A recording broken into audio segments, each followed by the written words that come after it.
I'm very curious to ask you actually from your point of view and your experience of this discovery. So forgive me putting my UX hat on a bit here, but again, for the people who aren't familiar with this project, we ran this discovery as a sort of a design sprint. It was condensed into a week.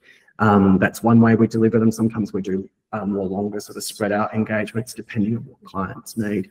But Chris, from your point of view and that process, was there anything that you found challenging or particularly interesting or surprising or anything like that? I'm just really keen to hear a little bit more about your experience of that process. Yeah, look, I'm not the kind of person who likes to say I'm wrong, but I couldn't have been more wrong when it came to that process. There were two things. It was painless, and it was less than painless. It was enjoyable, and that's credit to the people that were taking us through. And clearly this is a well-oiled machine. They've done it before. And so they knew what they were doing. And then the second thing is I didn't realize the value that it would add. So I can now far more clearly articulate what it is that we're trying to achieve and how we're achieving it to my internal stakeholders. Mm. And then the other thing is it kind of just shook out all the, you know, what we had at the beginning was a bag of stones and we shook it around for a week. Mm-hmm. And what happened is all those rough edges came off and we ended up with nice, rounded, pretty stones. And so there was a whole lot of stuff in there that we thought we needed or thought we wanted. And we probably did want at the beginning of the week. But it kind of held us, you know, while we said things like we wanted no frills, we kind of didn't realize we were looking at things that were frills. Mm-hmm. And that process really helped us refine that.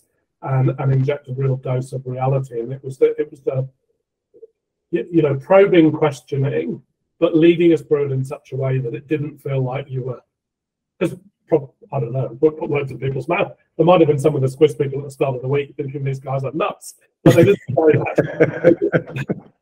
What they did is they led us carefully through a journey so that we came to that realization. But what we've ended up with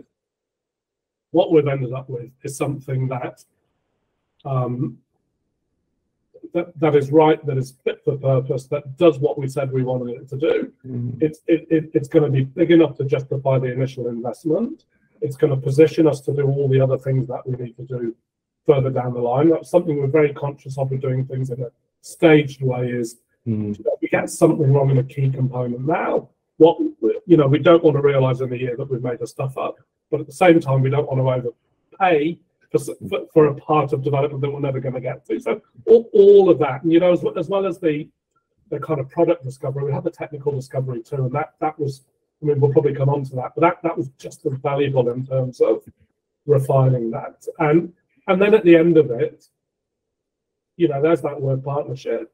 You guys and us are completely aligned in terms of what it is, because we've been through that journey together, and we've challenged each other, and because there were bits, to be fair, where Squiz said we think this is the right approach, and there was a bit where I said no, I don't agree. I think we do need data store, and they said no, I think it's overcomplicated. It's going to cost you more money.